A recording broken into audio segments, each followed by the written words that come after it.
నేను అన్వేషకుణ్ణి.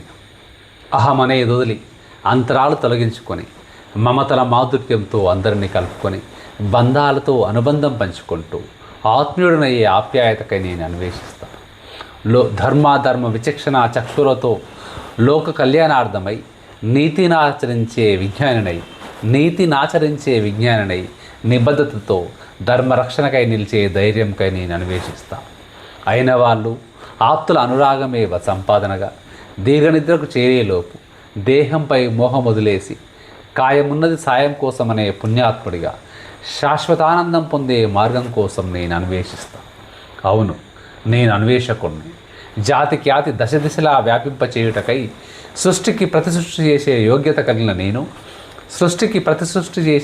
కలిగిన నేను నాతోనే గెలవలేక కెరటమై పడి లేచి ఆ లోపలి మనిషిని వశపరుచుకొని ఓడించాలని తనువుతో తలంపైక్యమయ్యే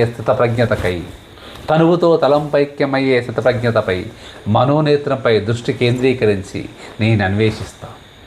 పశుపక్షాదులతో మమేకమై నివసించి ఆహ్లాదకర ప్రకృతి అందాలను ఆస్వాదిస్తూ ఉన్నదాంతో సంతృప్తిపడి సంతోషంగా జీవించి ఇహపర సుఖాలకు అతీతంగా బతుకుతూ భవిష్యత్తుపై బెంగలేకుండా హాయిగున్న నేనెక్కడని నేనొచ్చిన దారులకేసి చూసి కొండెక్కబోయే ఆశలకు జీవం పోస్తూ నడిచొచ్చిన అడుగులను వెతుక్కుంటూ కోల్పోయిన నన్ను నేను అన్వేషిస్తూ సాధిస్తా.